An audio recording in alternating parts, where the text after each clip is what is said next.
सभी को जय मसीह की दोस्तों और आपका स्वागत है हमारे इस यूट्यूब चैनल पर। मैं आपका भाई अश्विन। तो आज का हमारा टॉपिक है अन्य भाषा के ऊपर। तो अलग अलग लोगों की अलग अलग अवधारणा है अन्य भाषा के बारे में, लेकिन बाइबल के अंदर वचन में बताया गया है कि जो कोई अन्य भाषा बोलता है वो परमेश्वर के साथ बातचीत करता है। हालांकि अन्य भाषा एक ऐसी भाषा है जो हम बोलते हैं तो हमें पता नहीं कि हम क्या बोल रहे हैं। और अन्य भाषा हमें क्यों दी गई? क्योंकि इससे पहले और भी बहुत सारी भाषाएं हैं, हिंदी, इंग्लिश, पंजाबी, यानी कि बहुत सारी भाषाएं हैं, 40-50 भाषाएं हैं जो प्रमुख हैं। तो इतनी भाषाएं पहले ही थी, तो एक भाषा और देने की आवश्यकता क्यों थी?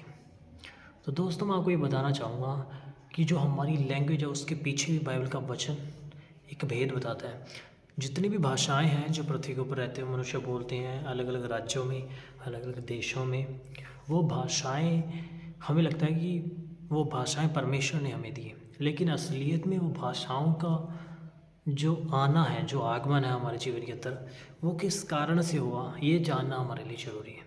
हम देखते हैं कि परमेश्वर ने लोगों को ये बोला कि तुम फल फूलो और पृथ्वी को भर दो, लेकिन लोगों ने क्या किया? ये दूसरी बार की बात है। पहली बार परमेश्वर ने आदम को बोला कि फलो फूलो और पूरी पृथ्वी को भर दो, तो उन्होंने परमेश्वर के वचन को माना।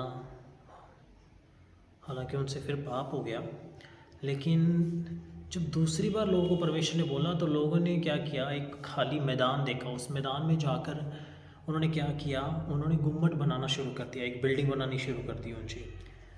और जब परमेश्वर ने देखा कि मैंने इनको बोला था फलो फूलो पृथ्वी को भर दो, लेकिन उन लोगों ने परमेश्वर के वचन को तोड़ दिया, और परमेश्वर के वचन को तोड़ने के कारण परमेश्वर को ये गड़बड़ी उनकी भाषा में डालनी पड़ी।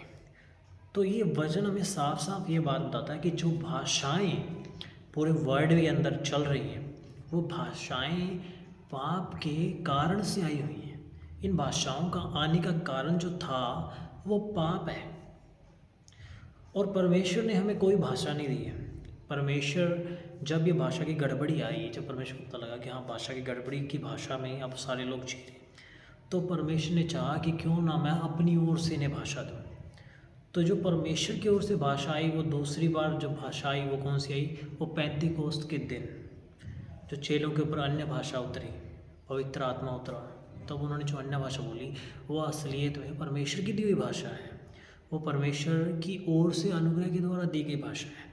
वो एकमात्र ऐसी भाषा है जिससे हम परमेश्वर से बात कर सकते हैं, परमेश्वर से जल्दी उन्नति प्राप्त कर सकते हैं। क्योंकि हमारी जो भाषाएं हैं, इन्हीं भाषाओं में लड़ाइयाँ, गाली और श्राप और जितनी भी बुरी और अच्छी बातें इनके अंदर मिक्स हैं।